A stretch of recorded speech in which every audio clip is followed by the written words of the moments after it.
안녕하세요. 덕당 철학관 원장 덕당 김영남입니다.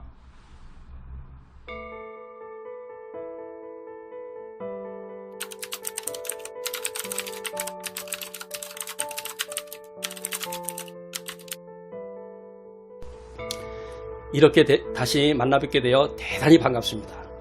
상을 관찰할 때는 눈은 하늘, 태양으로서 양에 해당하는 남자의 상징이며 입은 땅, 음에 해당하는 여자를 상징하는 것입니다. 그러므로 음양의 이치에 따라 남자는 눈, 정신을 위주로 보고 여자는 혈과 색, 입을 위주로 보고 관찰하는 것입니다. 눈은 정신이 나타나는 자리, 즉 마음의 창이기 때문에 대인관계를 살필 때는 반드시 정신이 들어가고 나오는 구멍인 눈을 먼저 살피고 관찰해야 하는 것입니다. 눈은 상학에서 감찰관이라고 합니다. 감찰관이란 말의 뜻은 눈은 모든 사물을 잘 보고 잘 살피고 잘 감독해야 하는 기관이라는 뜻입니다. 눈의 모양새가 가늘고 길면서 흑백이 분명하고 눈동자가 단정하며 사람을 쏘아보는 듯하지만 그 눈빛이 편안하면서 친밀함을 느끼게 하는 눈이 선한 사람의 눈입니다. 이런 눈은 감찰관의 격을 제대로 갖춘 눈이라고 할 수 있습니다. 이런 바른 눈과 눈빛을 가진 사람은 매사에 여유가 있고 느긋하며 안정적이고 긍정적 미래지향적 사고와 행동을 나타냅니다. 남에게 자신의 의견을 강하게 주장하거나 나서지 않고 타인을 이해하고 배려하는 인정이 많은 사람이라고 할 수 있습니다. 사람의 눈빛과 시선은 그 사람이 지혜와 정신 그리고 격이 그대로 나타나는 것이기 때문에 그 사람이 부자이거나 지위를 알려면 그 사람의 눈빛을 보면 알 수가 있습니다. 눈에 빛이 없는데 부자이거나 지위가 높은 사람은 거의 없습니다. 눈빛이 없는 사람은 이미 정기신기가 흩어진 격이라 올바로 제정신을 가지기가 어려운 사람입니다.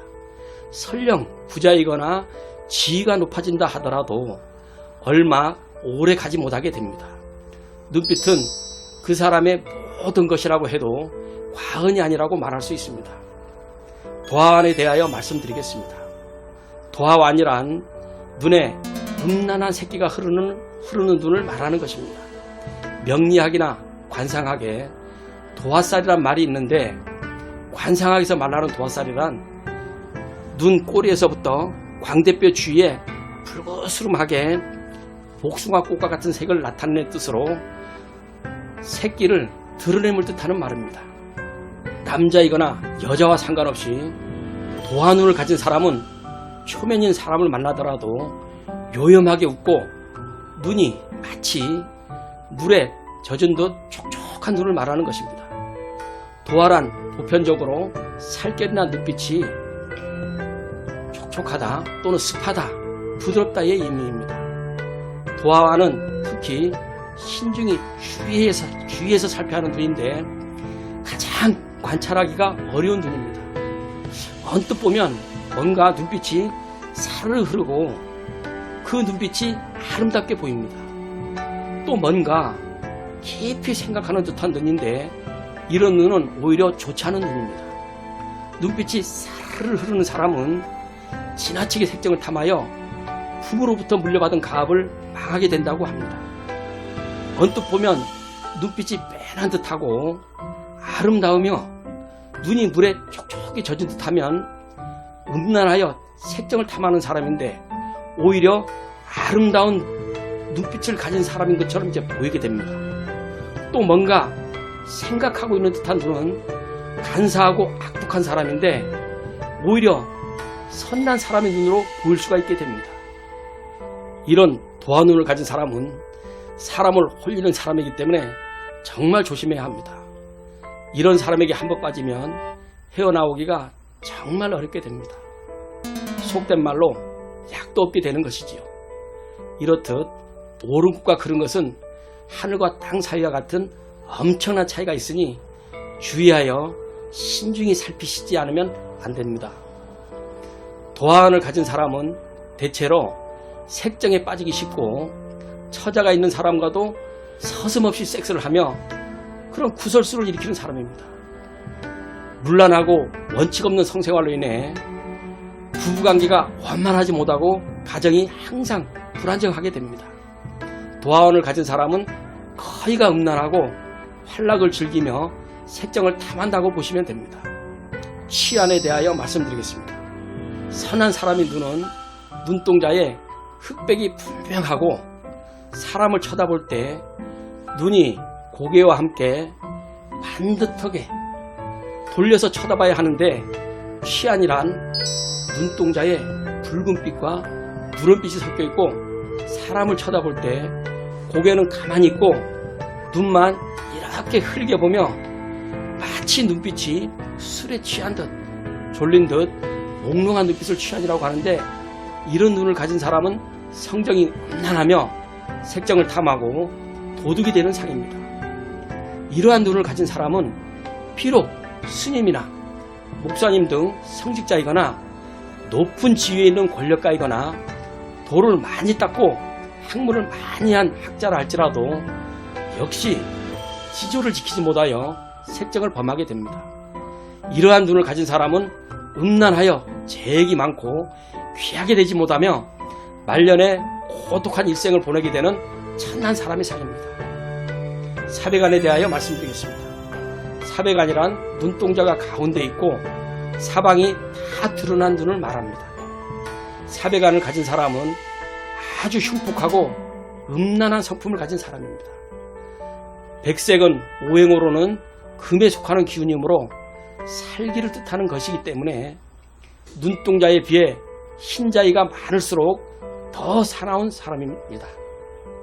이러한 눈을 가진 사람은 자상함과 차분함이 모자라고 고집쟁이에 성깔이 대단한 사람이라고 할 수 있습니다. 자신의 능력이나 분수도 모르고 재물이나 이성을 탐하여 천박한 사람이 되기 쉽습니다. 결국 주변인들과의 원만한 인간관계가 어렵기 때문에 가령 지위를 얻었다 하더라도 종국에는 고독한 일생을 마치게 되는 흉한 상입니다. 삼가간에 대하여 말씀드리겠습니다. 삼가간은 뾰족하게 각을 이룬 눈이라 하여 이를 가간 또는 삼가간이라고 합니다. 삼각능이면서 눈빛 또한 악한 기운이 드러난 사람은 비정한 성향을 타고났기 때문에 잔인하고 흉폭한 면이 많은 사람이라고 할 수 있습니다. 성격이 독하고 이기적이어서 타인에 대한 이해와 배려가 부족하고 유연성, 융통성, 표현력이 모자라며 고집과 자존심이 대단히 강합니다. 항상 자기가 이기려고만 하고 사람을 죽이는 도적과 같으며 간교한 모사를 좋아합니다. 형제간의 천륜을 해치는 아주 흉한 상이라고 할 수 있습니다. 모두 자기 위주로만 하려고 하고 성질이나 행동이 더럽고 추하며 아주 인색하고 탐심이 많은 사람이라고 할 수 있습니다. 삼가간이면서 눈빛 또한 악하게 쏘아보는 눈빛을 가진 사람과는 일찌감치 대인관계를 피하는 것이 상책이라고 할 수 있습니다. 평소에 선량한 사람이더라도, 이 말은 평소에 선량한 사람인 척 하더라도 눈이 잘못되어 있으면 배우자 또는 자식 그리고 주변 사람들에게 재앙이 있게 됩니다. 사람이 잠이 들면 정신은 마음에 있고 잠들지 않고 깨었을 때는 정신은 눈에 의지하게 되는 것입니다. 이에 눈은 정신이 머물러 휴식하는 집이라고 할 수가 있는 것입니다. 그러므로 눈의 모양새와 함께 반드시 눈의 신기, 즉 눈빛이 맑은 눈빛인지 악한 눈빛인지를 함께 살펴야만 성과 악을 구별할 수 있게 됩니다. 사람의 상을 관찰하는 사람은 그 사람의 눈과 함께 눈의 광채를 살펴야 하는데, 설령 위의 내용과 같은 눈을 가진 사람이라 하더라도 그 사람의 눈빛이 편안하면서 맑고 선한 눈빛을 가지고 있다면 위에서 말라는 성격과 행동 등이 전혀 다르기 때문에 사람을 살필 때는 신중을 기해서 살펴야 합니다. 그리고 함부로 말을 전해서는 절대로 안 되는 것입니다. 척 보면 안다라고 말하는 사람들이 있는데 그 말 자체가 사람을 아주 쉽게 평가하고 또 사람을 쉽게 버린다는 것, 그런 의미도 되는 것이기 때문입니다. 모든 사물은 육안으로 보되 심한, 즉 마음의 눈으로 깊이 파악하고 분석해야 하는 것입니다.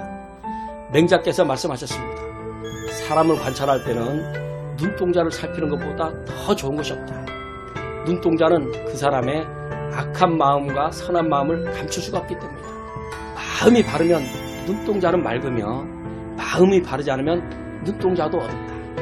그 사람의 말을 들을 때 그 눈동자를 관찰한다면 그 사람이 어찌 선악을 감출 수 있겠는가 라고 말하였습니다. 상을 관찰할 때 가장 중요한 관건은 결국 눈이다라는 말씀이죠. 오늘 강의는 여기까지입니다. 오늘 강의 내용 어떠셨습니까? 너무 어렵지는 않으셨나요? 모쪼록 대인관계를 살피는데 많은 도움이 되시길 바라겠습니다. 끝까지 시청해 주셔서 감사합니다. 안녕히 계세요.